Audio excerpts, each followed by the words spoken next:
Story time of why it's never good to be in a best friend group of 3. So a little background information. I was in 4th grade and I was 9 years old, about to turn 10. Now I know you're thinking that's really young. Well sis, I was just smart enough to see the red flags early on, unlike half of you who probably didn't see them. Anyway, so I had 2 friends we're gonna call the one Becky and the one Mia. Now let me tell you a little bit about Becky. Becky was kind of a bitch. Now anytime that she saw Mia and I having our own conversation, she would pretty much bully us. And she would have 2 of her other friends tag along and do it also, Brooklyn and Riley. So the one day we're walking to PE and Mia and I are having a conversation. And in our gym class, you had to line up in groups of 3. So it would go Mia, Becky, and then me. Well, because I wanted to finish my conversation with Mia, I decided to sit in Becky's spot. So we're sitting down and then Becky marches over to where we're sitting and just stands there and stares at us. Then she walks away and goes and sits with her other friends. And at the end of gym class, she comes back over to us. Like for part 2. Part 2 about why it's never good to be in a best friend group of 3. Like I said, Brittany hated it whenever Mia and I would have our own conversation. And I sat in Becky's spot in gym class, and then she got mad at us because I wanted to finish my conversation with Mia. So she goes over with her other friends that literally bully Mia and I. So at the end of gym class, she walks up to both of us with Brooklyn, and she literally is just standing there. And then Brooklyn goes, "Do you need me to do it for you?" Me and I look at each other like, what the fuck is going on? And then Brittany's like, "No, I just wanted to tell you guys that I don't want to be friends with you anymore." She was like, "You guys are just so fake. Like, you never include me in anything." Which was completely not true, but we were like, whatever. So then the next day at school, Brittany comes up to Mia and I, and she's like, "Hey guys." Like, this bitch was bipolar as fuck. And we're like, "We thought you didn't want to be friends with us anymore." And she was like, "No, I just meant I didn't want to be best friends." Story time. So once upon a time in grade 5, I was going through this really strange phenomenon where like 5 of my adult teeth decided to all come in at once. Now I already had this really weird obsession with when I had a loose tooth, I loved to like pluck it out of my face like berries off of a vine. So as you can imagine, sitting there with 5 loose teeth in my mouth felt like I was in an orchard on a hot summer's day. My brothers had just rewatched The Exorcist with me a few nights before while babysitting, so its cinematic masterpiece was still ever fresh in my mind as I sat there not listening to my teacher drone on about numbers, secretly popping my teeth out with my tongue and letting my mouth fill with blood. Till I noticed my dear old classmate Tristane, who used to eat rulers and pick on me, was staring at me. So I looked him dead in the eyes, opened my mouth slowly and let all of the teeth and blood just dribble out onto the desk. Then I said in a low grumble, "You will die tonight." He started screaming and then I had to go to church. Story time about how my best friend started seeing my mom. So we're gonna call my best friend Joey. Joey and I had been best friends since we were 4 years old, and my family was really close with his and vice versa. And she had always been really nice to him, of course, because he was a family friend and he was my best friend. Well, one day I thought that she liked him a little bit more than she liked me. She would always ask the weirdest questions. Like, "Oh, is Joey single?" Or, "What's Joey's sexuality?" Like, sis had a whole ass husband. But at the time, I didn't think anything of it because I just thought that she really wanted him and I to date. But when he turned 15, things started getting a little bit weirder. Like, sometimes he would go over my house right after school, even when I wasn't there, to hang out with my mother. And usually the only time he was at the house was whenever him and I were hanging out. Well, the one day I walked in and they were both sitting on the couch talking. And when they both saw me, they acted like nothing was wrong with it, like for part 2. Part 2 about how my best friend started seeing my mom. So like I said, the one day I come home after school and they're both sitting on the couch already talking. And they look at me and say hi as if nothing was wrong with the situation. And then after that, Joey started mentioning how my mom was so hot.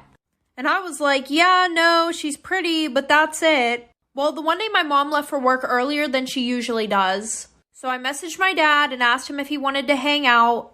So of course he said yes, and 5 hours later I came home and I go upstairs and I'm just like hearing things from my mother's bedroom.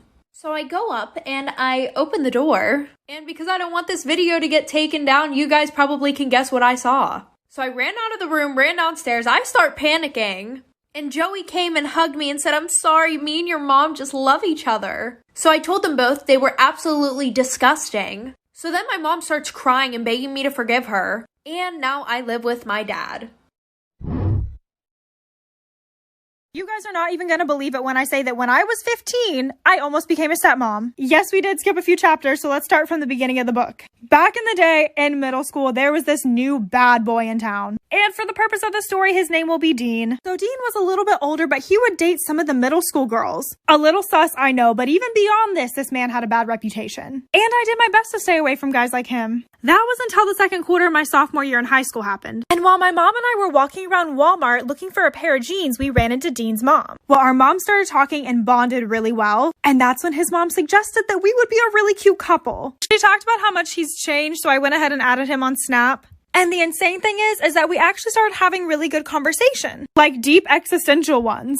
But one night I was bored and started to creep on his Instagram account. And I came across a gender reveal photo. This man had a whole son on the way. And I accidentally liked the photo, and that's when I got a text from Dean saying, "Go ahead, ask me." Can you solve this mystery? This is a story about two young girls, Mandy and Melissa, who were identical twins. But one day they were kidnapped by an unknown man. No one knew who the kidnapper was, but something isn't adding up here. All the clues to what really happened are hidden in what I'm about to say. So Mandy and Melissa were born to a very rich family. They lived in a large mansion with their father and older brother. Everyone was jealous of these girls because their father loved them so much and gave them everything that they wanted and all of his attention. But one tragic night, the girls were taken. When they woke up, they were blindfolded and tied to chairs so they couldn't see a thing. They were terrified. Suddenly, Mandy heard a high-pitched voice whispering in her ear. It was the kidnappers. He said, "I've contacted your parents and I'm demanding $1 million ransom. If you try to escape, I will kill Melissa." Then Melissa heard the same voice whisper in her ear. He said, "I contacted your parents and I'm demanding $1 million ransom. If you try to escape, I will kill Mandy." So who kidnapped the twin girls and why did they do it?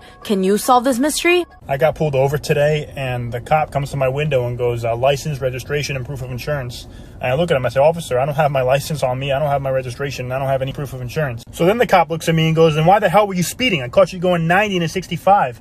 And I look at him and I say, "Officer, the reason I was speeding was because I just killed my girlfriend. I chopped her up and I put her in my trunk." So the cop backs off my window, says, "Listen, boy, wait right here." And he calls every cop in the area to come look at my car. So my car is now surrounded by cops, and the chief of police does a whole check. He checks my trunk, and all he finds is a backpack. So then he comes to my window. So the chief of police comes up to my window and says, "Listen, the officer who pulled you over said you had no driver's license, no proof of insurance, no registration, and that you just chopped up your girlfriend and put her in the trunk. But when I looked in the trunk, all I found was a backpack. I found nothing."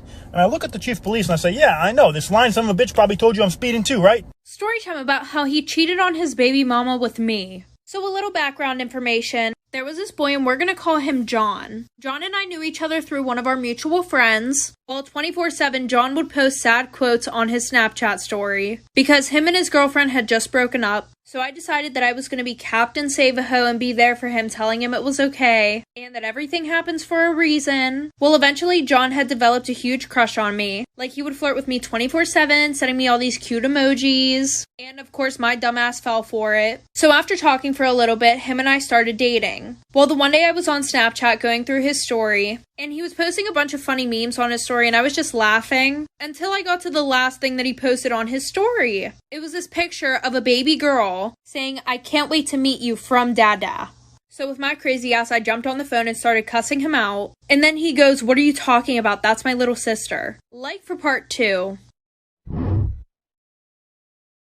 Part 2 about how he cheated on his baby mama with me. So like I said, when I confronted him about it, he said that it was a picture of his baby sister. Always with the Alabama shit, for what reason, I don't know. But he calls me the next day and he starts apologizing about everything. And then he decides to make a new Snapchat account and starts talking to me on there. Thinking that I was just gonna block his other account. He posts a picture of his baby mama. So at this point, my Virgo self and I were done with the bullshit. By the way, he's a Gemini, so if that doesn't explain it, I don't know what will. So I start dating my new man, and I commented on all of his posts. I guess I'm not surprised she's not the only bitch you're fucking with. And if you try lying, I'm going to spill the tea. Like, I just think that it's really funny how females just think that their men are so loyal. Even when you literally expose their man with every piece of evidence. Well, the girl who sent this in has a special message for all of us. I promise you that men ain't shit. Thank you for listening to my TED Talk. So when I was a sophomore in high school, I had this teacher who would only let the students in her class use the restroom one time per semester.